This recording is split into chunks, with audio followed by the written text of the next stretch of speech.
दादी सा ने बिल्कुल ऐसी खिचड़ी पसंद है बुआ। अच्छा आपके पापड़ हो गए? हाँ हो गया पापा। बुआ दही मूंग के पापड़ हो गए, रजवाड़ी चटका का आम का अचार और टमाटर की चटनी जल्दी से लेकर आइए।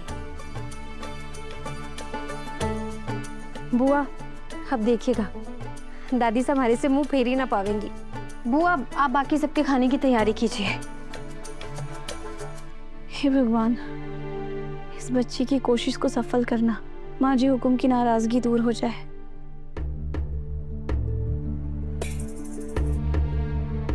मेरा दिल जाने कि दादी से हमारे से बहुत नाराज है, लेकिन जिनसे प्रेम हुए है लोग नाराज भी तो उन्हीं से हुए है ना। दादी से हमारे से बात ना भी करेंगी तो मैं सह लूंगी, बस खाने पर अपना गुस्सा ना निकाले।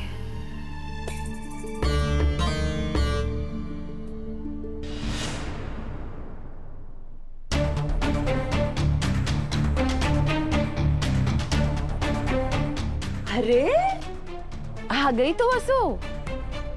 माजिसा ने बहुत जोर की भूख लगी है, जाओ उन्हें खाना दे।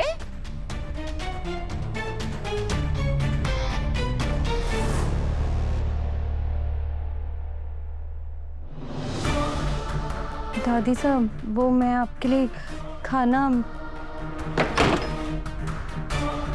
दादी साहब दरवाजा तो खोलिए। मैं जानू आप हमारे से नाराज हैं, लेकिन ऐसे खाने पर अपना गुस्सा मत निकालिए ना। आपको हमारे पर गुस्सा करने का पूरा हक है, लेकिन आप खाना तो खा लीजिए। खाना नहीं खाएंगी तो दवाई कैसे खा पावेंगी? दादी साहब सुनिए ना। क्या हुआ वसु रानी? किचन में तो बहुत बढ़ चढ़ के बात कर रही थी कि देखिएगा माजिसा हमारे हाथ की बनी खिचड़ी में ना कर पावेगी। तो अब क्या हुआ वसु रानी? वो कल की बात थी, पुरानी हो गई। आज की ब्रेकिंग न्यूज यो है कि माजिसा थारी शक्ल भी ना देखना चाहे।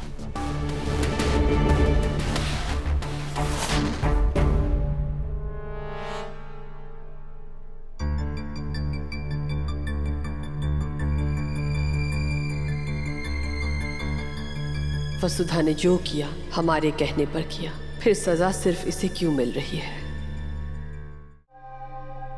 मासा आज तो बहुत जोर की भूख लगी है। ये वसु कहाँ है और दादी सा और पापा सा भी कहीं नहीं दिख रहे? अब मैं थारे को के बताऊं? माजिसा अपने कमरे में ही खाना खाएंगी और साथ ही होंगे।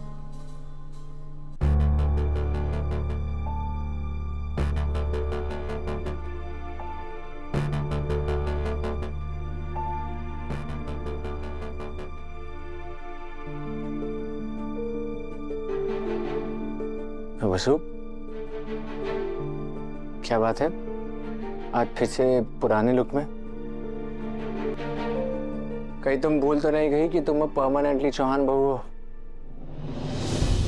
हाँ वसु, मासा ने कितने प्यार से तुम्हें लहंगे और जेवर दिए हैं, तुमने उतार क्यों दिए? मासा की बड़ी बहू हो तुम, तुम्हें तो बन ठन के रहना चाहिए। जी दिव्या मैडम, लेकिन मैंने वो जेवर और कपड़े देवी हुकुम की इजाजत से ही उतारे हैं। वो क्या है ना, वो कपड़े और जेवर बहुत भारी थे और काम करने में भी दिक्कत हो रही थी। हमारे को आदत भी ना है ना, इसलिए मैंने वो उतार दिए। तुम्हारा घर है, जैसे अच्छा लगे वैसे रहो। और वैसे भी मुझे तो तुम्हारे इसी रूप से सबसे पहले प्यार हुआ था। और एक बात बताऊं, तुम इस सिंपल लुक में भी बहुत सुंदर लगती हो।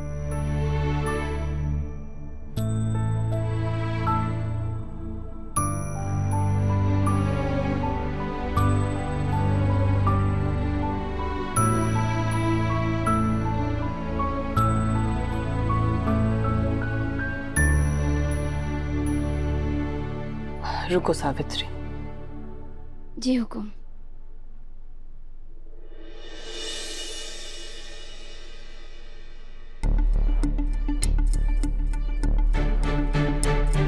दिव्या मैडम तब तक दादी से खाना ना खावेंगी, घर में कोई खाने को हाथ तक ना लगावेगा। मैंने उन्हें खाना खिलाने की पूरी कोशिश की, लेकिन उन्होंने मना कर दिया। अब आप एक बार कोशिश करिए, वो आपने मना ना कर पावेंगी। वैसे भी उनकी दवा का टाइम भी हो गया है, उन्हें सही समय पर खाना खिलाना बहुत ज्यादा जरूरी है। दिव्या मैडम। वसु, तुम बिल्कुल चिंता मत करो, मैं दानिशा को खाना खिला दूंगी। हाँ, अभी लेके जाती हूँ। Thank you Divya madam.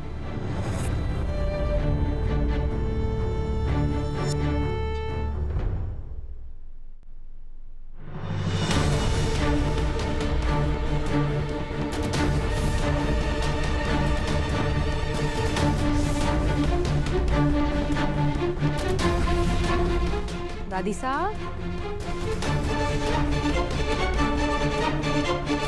दादिसा, मैं कब से ढूंढ रही थी आपको, पता है?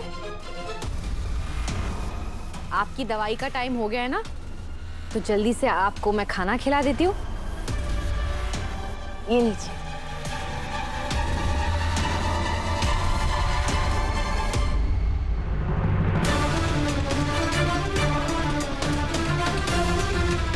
ये खिचड़ी किसने बनाई? आप वसु के हाथ का तो खाती नहीं, इसलिए मैंने बनाई है। तो तूने भी अपनी जेठानी सास से झूठ बोलने की ट्रेनिंग ले ली है ना? अरे मैंने उससे साफ साफ कह दिया है कि हमारे कमरे में आने की कोई जरूरत ना है, फिर भी तू उसके हाथ से खिचड़ी बनवा के हमारे कमरे में ले आई और हमारे को खिलाने की कोशिश करे। वसूली की तरह हमारे को धोखा देने की कोशिश करे। तू निकल हमारे कमरे से बाहर। दादी साहब, मेरी बात तो हमारे को किसी की बात ना सुननी। दादी, निकल बाहर यहाँ से। दादी साहब, वो धोखेबाज, तारी सास धोखेबाज और तारी जेठानी सब धोखेबाज। और जो भी लेके जा, नहीं चाहिए हमारे को, नहीं तो फेंक दूंगी।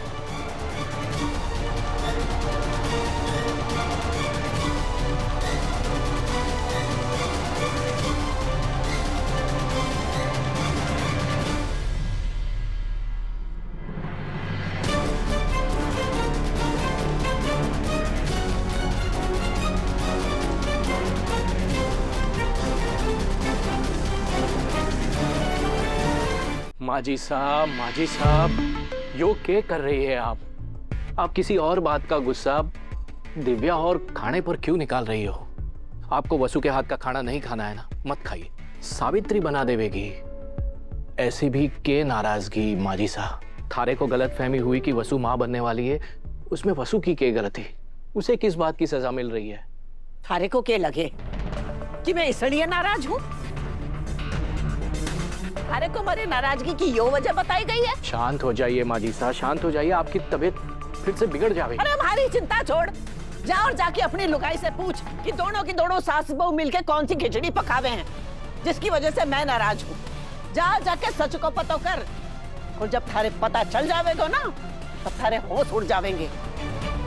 ठीक है, लेट जाइए, मैं पता करता हूँ जाकर। आप लेट जाइए, आराम कीजिए। तू जा।